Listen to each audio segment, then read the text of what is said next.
Hola, soy Tomás Gruner y esta es mi entrega del TP4 de organización de datos.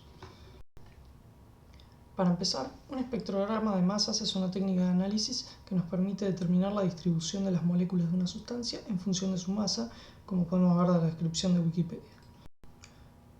El objetivo de este TP es predecir la cantidad de átomos de cada elemento que componen un compuesto en base a la información que nos da su espectrograma de masa. Nuestro dataset tiene información sobre la estructura de la molécula, la cantidad de cada elemento en la molécula, las mediciones del espectrograma y a su vez también un poco de información sobre la clasificación del compuesto. Los datos del espectrograma vienen en forma de una lista con múltiples entradas, cada una correspondiente a una masa sobre carga, que corresponde a la coordenada X en este gráfico que vemos, y a su vez también la abundancia de muestras que corresponde a la altura de cada una de estas líneas que vemos en el gráfico o a la coordenada Y. Volviendo al dataset, la estructura de la molécula no la utilizaremos para predecir, pues se relaciona uno a uno con la cantidad de cada elemento en la molécula, que es la variable a predecir, mientras que las mediciones del espectrograma y la clasificación del compuesto la utilizaremos para predecir. Para esta última utilizaremos binary encoding como encoding antes de introducirlo en el modelo. Como función de pérdida o función a minimizar, se eligió el error cuadrático medio para poner énfasis en los errores grandes del modelo, mientras que como métricas de validación se utilizó, además de la función de pérdida, el error absoluto medio para tener una métrica más fácilmente relacionable con la variable a predecir. En una regresión lineal, el modelo más simple que podemos tener es el de un regresor lineal.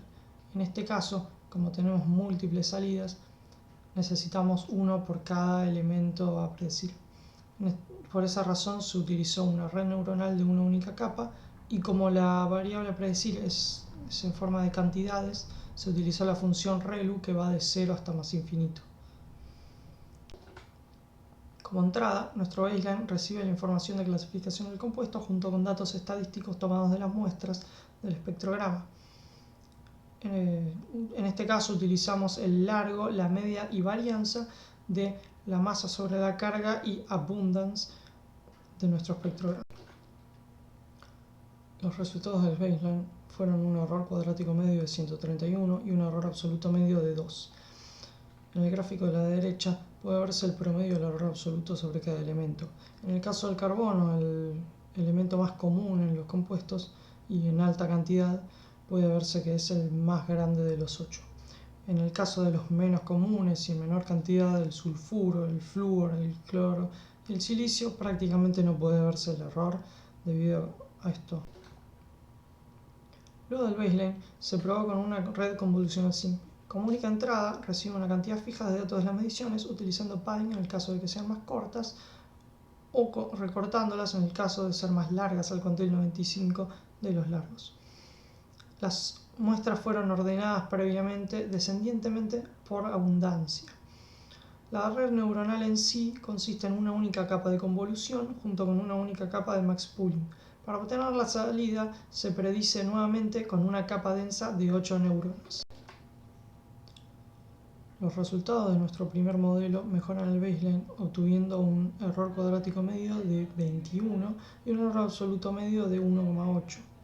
En el gráfico a la derecha puede verse también cómo disminuye bastante el error del carbono y empieza a verse levemente el error del sulfuro.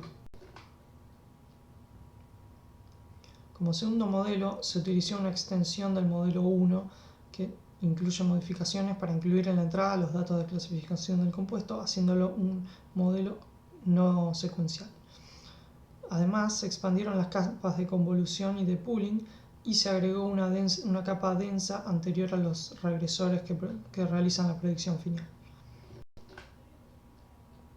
En este diagrama, cortesía de Keras, podemos ver la estructura del modelo 2, con sus entradas, tanto la categórica como la de los datos del espectrograma, junto con las capas de convolución y de pooling,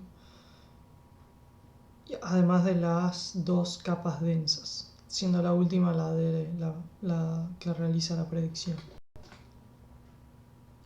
En los resultados del modelo 2 se obtuvo un error cuadrático medio de 1,6 y un error absoluto medio de 0,8, que es más de la mitad de lo obtenido en el modelo 1. El tercer y último modelo se basó en el modelo anterior, cambiando las capas de convolución por capas de neuronas recurrentes. Como neuronas recurrentes se utilizaron GRUs, Gated Recurrent Units. Además, utilizando RagTensor de la librería de TensorFlow, se eliminó el padding y recorte de muestras, permitiendo que el modelo reciba como entrada la totalidad de las mediciones del espectrograma. Nuevamente, en el diagrama de la derecha puede verse un esquema del modelo entrenado. Los datos del espectrograma de masas pasan por dos capas de neuronas recurrentes antes de concatenarse con la entrada categórica. Luego el resultado pasa por una capa densa de neuronas antes de llegar al predictor que realiza la predicción final. En los resultados del modelo 3 se obtuvo un error cuadrático medio de 0,27 y un error absoluto medio de 0,57 en el set de validación. En el gráfico de la derecha podemos ver cómo el error del sulfuro finalmente se hace visible debido a que bajó lo suficiente el error del carbono. Para finalizar, se realiza una comparación en el dataset de test de los dos mejores modelos.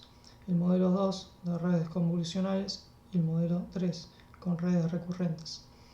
El error cuadrático medio de la red convolucional es de 1,5, mientras que su error absoluto medio es de 0,8. Para las redes recurrentes, el error cuadrático medio es de 0,26 y el error absoluto medio es de 0,57. Ahora bien, esta reducción del error vino acompañada con un aumento en el tiempo de entrenamiento, 17 minutos para la red convolucional y 2 horas y media para la red recurrente. En conclusión, en este trabajo se entrenaron 4 modelos de redes neuronales, se consiguió un error absoluto promedio de 0,57 en el set de test con una red neuronal recurrente utilizando como neuronas recurrentes las Gated Recurrent Units, y también se consiguió un predictor más rápido, aunque menos preciso, con una red neuronal convolucional, obtuviendo un error absoluto medio de 0,81 en el set de test.